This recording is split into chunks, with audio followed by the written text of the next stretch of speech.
Ducky, you're joining me. Hey friends, hey guys, welcome back to the... Really? Hey, you're on my phone, so I'm gonna make sure I'm looking at the camera and not looking at the record button. We're gonna get ready together. Let's chat, catch up. We have got a big week. By we, I mean, I'm going to be on this channel every single day until the end of the month because we are working towards a giveaway. I want to go ahead and say thank you to Helix for sponsoring today's video. If you've never heard me talk about Helix before, you're new, so welcome. Helix is a mattress company that delivers mattresses straight to your door. You go online, you take the sleep quiz, and it will match you with the mattress that is best suited for your needs. What really hooked me into this brand 4 years ago, almost 5 years ago, is that they made mattresses for plus size people. So when I took our sleep quiz, we were matched with the Helix Plus mattress. That is the mattress that we've been sleeping on faithfully for the last 4 years, and it is absolutely iconic, life-changing, life-giving. I have less shoulder pain, less back pain, less pain in general because I'm sleeping on a bed that was made to hold all of this jelly. I say that every time. Oh well, it's true. Helix offers a 100-night sleep trial, so you can sleep on your bed for 100 nights, and if you don't love it, you can send it back. They also have free shipping in the United States, as well as a 10-year warranty on all of their mattresses, so if something were to go wrong in 10 years, you can get it replaced. Helix is also fiberglass free, so you know when you're laying on your bed at night, you're not going to be breathing in anything disgusting. That's not good for you. We spend a lot of time in our bed. It is really important that those beds are well made and that they're not making us feel gross. We just recently got a Helix Kids mattress, and it is our first kids mattress from Helix, and it is absolutely amazing. I've slept on it more nights than I'd like to count with Everett, and it has been such a good addition into our Helix family. Helix is running their Labor Day sale right now, which means if you go to helixsleep.com/LaurenBrazee, you will get 27% off of your Helix mattress. I will leave it all linked down below for you, and I wanted to go ahead and give you guys a quick woohoo! We are going to be doing a giveaway. Make sure you stay tuned the rest of this week. We are going to be doing a giveaway, which means one of you is going to be getting a Helix Kids mattress. I will let you guys know how to enter to win that mattress in the next few days when you see another Helix video. Make sure that you're watching so that you can see how to enter that giveaway. I'm super excited about it. The Helix mattress is amazing. We have the full-size one for Everett, and it is so good. So good. So good. Thank you again, Helix, for sponsoring today's video. You know I love you, and I love good sleep, and you should too. Sleeping is so important. I slept great last night. So did he. Let's get ready. Let's catch up. Hey, it's almost the end of August. We're going to put some makeup on this face. I'm looking over there. I should be looking here. We're going to put some makeup on this face because it's something. It is. I've got my little makeup bag here, and we're going to start with our Lumi Glotion just to kind of add a little spice. Listen, hey, how y'all doing? Can you believe, okay, the kids went back to school. What's the last video I did? Oh, mom's house flooded. Yeah, that was the last video I did. That was fun. That was a good time, right? Not really. Update on mom's status of the house. They, insurance is dealing with it. They should be starting construction or like reconstruction or that. I think it starts in a couple weeks. I don't know, maybe a little bit longer than that. I'm super excited for them. They're going to be able to get everything fixed up, and it should not be much of an issue. Knock on wood, fingers crossed. So all is good in the hood there. Immediately after all of that happened, the kids went back to school, and wouldn't you know, 4 days into the new school year, COVID. Golly. My kids got sick. My kids got sick on day 4 of the first week of school. And I feel like this is now carrying over. I'm seeing it everywhere. I feel like everybody's kids are getting sick immediately with going back to school, which is just insane. I feel like that is really soon and not at all should be the case, but here we are. The kids are fine now. They're back to school this week. We're starting again. Fingers crossed. I think this is our 3rd week of school. They basically missed the 2nd week of school, so this is their 2nd week of school. And I'm hoping, fingers crossed, knock on wood, that nothing else will come of it because what a freaking mess that was. Have your kids been sick yet? I hope they're not. We're on the vitamins, hand washing, but at the end of the day, Everett mouths things, and if something's going to get picked up, he's going to be patient 0 every time. And guess who was patient 0 this time? It was him. Of course it was him. So I'm really trying to figure out how we can manage that this year because last holiday season was atrocious. It was actually a nightmare. We got the flu and we got norovirus back to back within 2 weeks of each other in December, right before Christmas, and it was traumatizing, and I still am traumatized from it. I can't, and I am just kind of trying to manage my health anxiety with the fact that kids do get sick, and I just kind of have to deal with it. There's really nothing I can do, and I'm doing my best, and that's all I can do. But it is stressing me out. It is stressing me out beyond belief. I'm really trying to not let it stress me out so that I can live, laugh, love life, but it's stressing me out. It really is. So if you have any tips on how we can avoid, at the very least, the stomach bug, that'd be great. Other than washing your hands, because I think washing your hands is the only way to avoid getting that. And my kids wash their hands, but like, they also like, he like licks things and stuff. Like he's not gonna, So I went to bed last night. Everybody fell asleep early. Not me though. I was like, my brain was rallying and spinning, and I'm like, I don't want to do a stomach bug again. I really don't want to do this. And what is the point of doing that, Lauren? Absolutely nothing. You're going to stress yourself out about something that may potentially happen or not happen that you can't control. Isn't that anxiety? That is such as life. We're going to do the tiniest amount of concealer. I'm talking tiny. I love this concealer, by the way. This Infallible 24-hour full wear from L'Oreal. It looks foul and disgusting, but it's so good. Yeah, so that was where my head was last night. So I barely went to bed at like midnight. Oh, I've got big news to share. It's not big really, but I have quit smoking weed.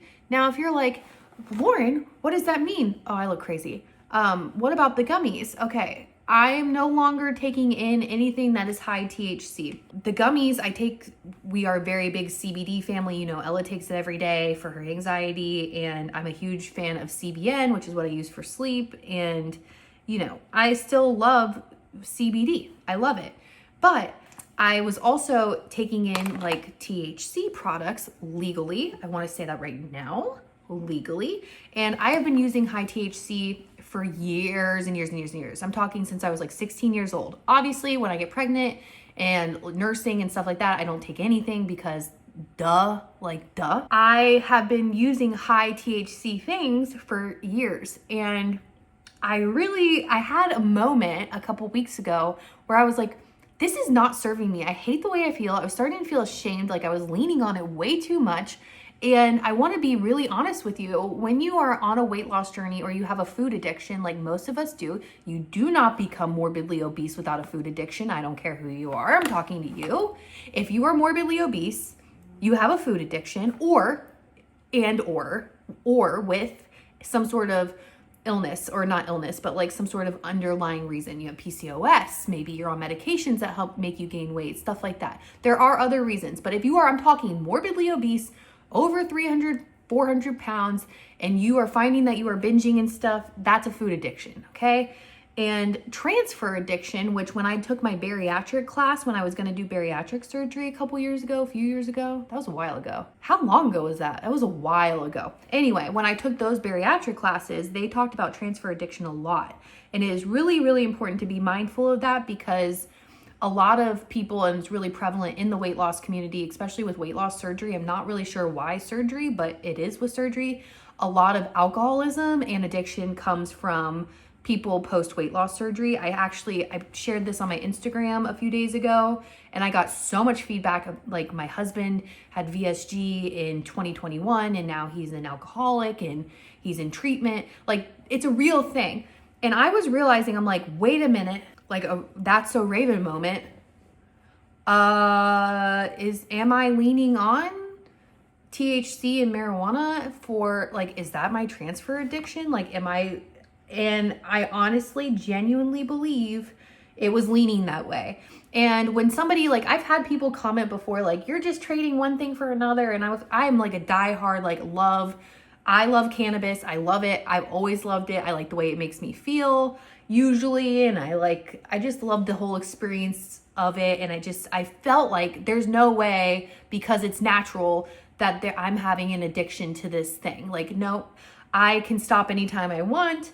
I use it for my mental health, blasey squazzy. Well, I don't know, dude. I don't know, because I have not ingested any high THC products at all in 8 or 9 days now. I think it's 9 days. And what a difference. Not only do I feel better mentally, clarity-wise, less anxiety, far less anxiety, which is wild because I was using it in the name of anxiety. And I'm not talking about like Nuvita CBD or gummies or anything like that. That I am not using their extra strength ones though, because those are 2.5 milligrams of THC, and they are pretty strong, even though they're not that high of a milligram. They're pretty strong. But I'm talking like higher THC was really kind of making me spiral a little bit. Like it was changing my brain, and I've had to really reevaluate my relationship with it, because the very last thing that I want to do is trade one addiction for another. And I think that might have been the case a little bit. And also it was prohibiting me from losing the amount of weight that I could lose. Just cutting that out alone, I can tell you all day long, I never get the munchies, or it doesn't make me extra hungry. That is a lie. It is a bold-faced lie. I may have not been trying to lie by saying it didn't give me the munchies.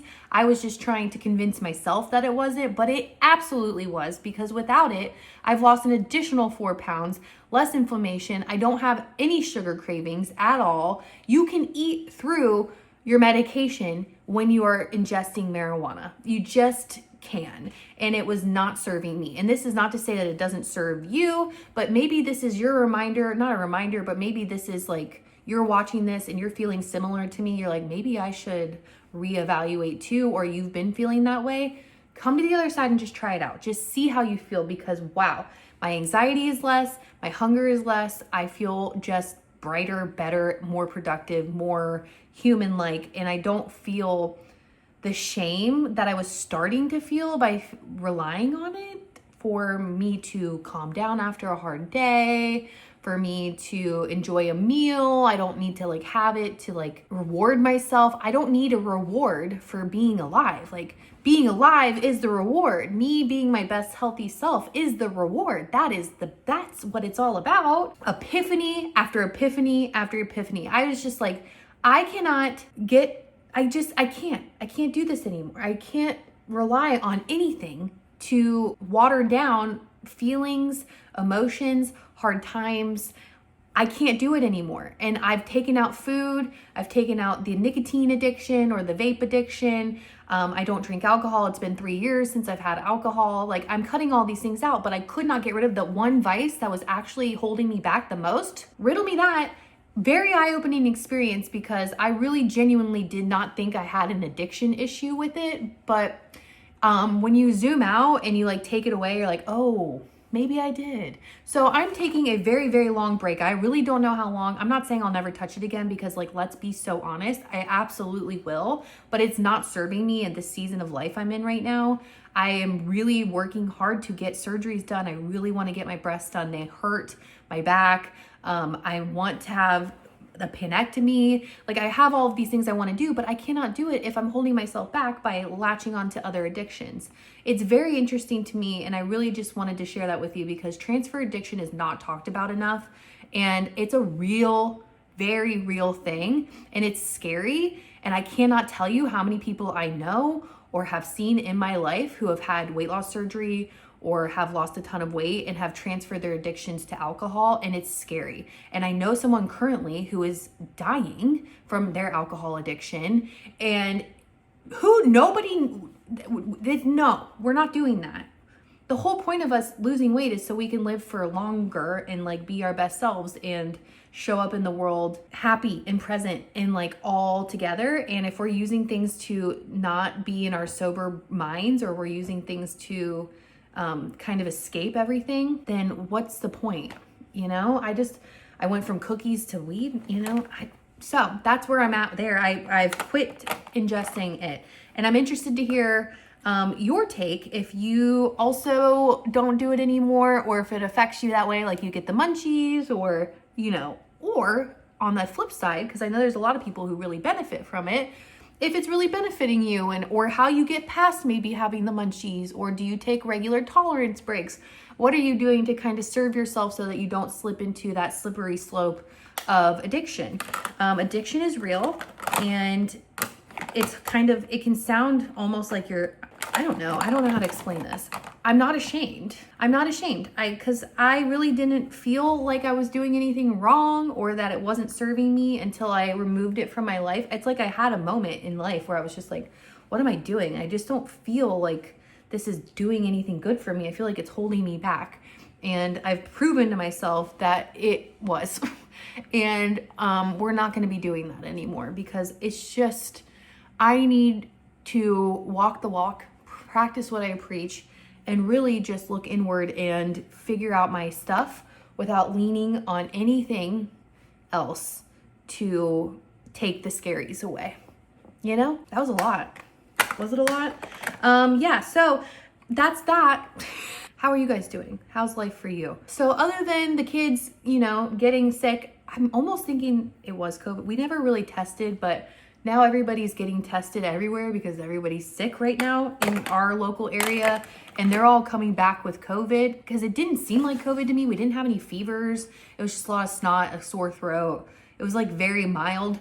But now, like, looking at everybody's talking about it on the internet locally to me, they're all popping up with COVID. And I'm like, oh crap. So thank goodness I kept the kids home because that would suck.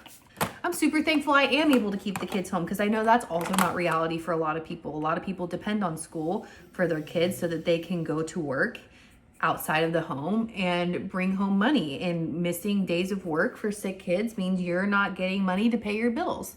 So it's like a catch-22. I never really want to shame anybody who can't keep their kids home for being sick, but I'm very thankful that I am able to do that so that we can maybe avoid, you know, the chaos of making other people around us not feel good. I use brown mascara. It's life-changing. We'll never go back. So now that I am 8 or 9 days, I think it's 9 days sober, completely sober. And it's weird to say that because like I've been sober off of alcohol for so long, but now that I'm not leaning on anything, I feel like I've been reaching out more to my friends. I'm not just stuck in my own little bubble. I just made lunch date plans with Caitlin. I'm gonna see her, haven't seen her in months. I'm just trying to find other ways to relax or bring me joy that don't rely on a substance at all. It's very freeing, and you can do it too. I know it may feel like it's hard, but it's really life-changing to just be completely present in the world, no matter what. It's life-changing. All right. I'm ready for the day. I hope you guys have a great day too. Make sure you stay tuned for the rest of the week so you can catch that giveaway. And we will see you so soon. Thanks for listening to me, Vet. Thanks for just hanging out with me. Thanks for being my friend. It's never ever lost on me how thankful I am or how lucky I am to have you guys be so supportive and just be riding with me all of these years, no matter how often I show up or if I don't show up at all. I feel your love and I hope you feel mine too. I love you and I'm proud of you and I'm proud of us. And we're doing it. We're freaking doing it. I'll see you soon. Love you. Bye.